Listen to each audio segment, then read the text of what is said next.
পৃথিবীর ইতিহাসে যত সফল ব্যক্তি জন্মেছেন, তা সে জেমস অ্যালেন হোক কিংবা আল নাইটেঙ্গেল, সবার একটি জায়গায় মিল ছিল। তারা সবাই বিশ্বাস করতেন মানুষের মনই তার ভাগ্য নির্ধারণ করে। আজ আমরা এমন একটি সত্য নিয়ে আলোচনা করব যা আপনার জীবন দেখার দৃষ্টিভঙ্গি বদলে দেবে। আর সেই চিরন্তন সত্যটি হলো, আপনি যা ভাবেন আপনি আসলে তাই হয়ে ওঠেন। আপনার মস্তিষ্ককে একটি উর্বর জমির সাথে তুলনা করুন। এই জমি বিচার করে না আপনি সেখানে কিসের বীজ বপন করছেন।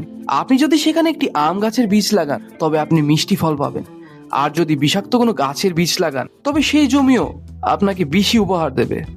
আমাদের চিন্তাগুলো হলো সেই বীজের মতো। আপনি যদি সারাদিন অভাব, ভয় আর ব্যর্থতার কথা ভাবেন, তবে আপনার অবচেতন মন সেই বীজগুলোকে মহির হয়ে পরিণত করবে। আর আপনি যদি সাহস, সমৃদ্ধি এবং সফলতা চিন্তা করেন, তবে আপনার চারপাশের পরিস্থিতিও সেভাবেই তৈরি হতে শুরু করবে। আল নাইটেঙ্গেল একটি অদ্ভুত রহস্যের কথা বলেছিলেন। তিনি বলেছিলেন, মানুষ কেন সফল হয় জানেন? কারণ সে জানে সে কোথায় যাচ্ছে এবং সে সারাক্ষণ তার গন্তব্য নিয়ে চিন্তা করে। যখন আমরা বলি আমার দ্বারা হবে না বা আমার কপাল খারাপ, তখন আমাদের মস্তিষ্ক সেই দাবিকে সত্য প্রমাণ করার জন্য অজস্র যুক্তি খুঁজতে থাকে। অন্যদিকে যখন আমাদের লক্ষ্যকে মনের ভিতরে স্পষ্ট দেখি, তখন আমাদের মস্তিষ্ক নতুন নতুন আইডিয়া জেনারেট করতে শুরু করে, যা আমাদের লক্ষ্যের দিকে নিয়ে যায়। প্রতিদিন সকালে ঘুম থেকে উঠে 5 মিনিট নিজের সাথে কথা বলুন।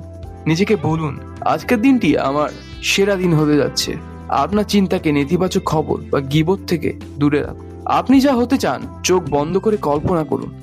আপনি ইতিমধ্যে তা হয়ে গেছেন, সেই অনুভূতি অনুভব করুন। আমাদের অবচেতন মন কল্পনা এবং বাস্তবের মধ্যে পার্থক্য করতে পারে। আপনার বর্তমানে যা আছে তার জন্য কৃতজ্ঞ থাকুন। কৃতজ্ঞতা আপনার মনে পজিটিভ এনার্জি তৈরি করে, যা আরো ভালো কিছু পাওয়ার পথ প্রশস্ত করে। মনে রাখবেন, আপনার জীবন আজ যেখানে দাঁড়িয়ে আছে তা আপনার অতীতে করা চিন্তার ফল।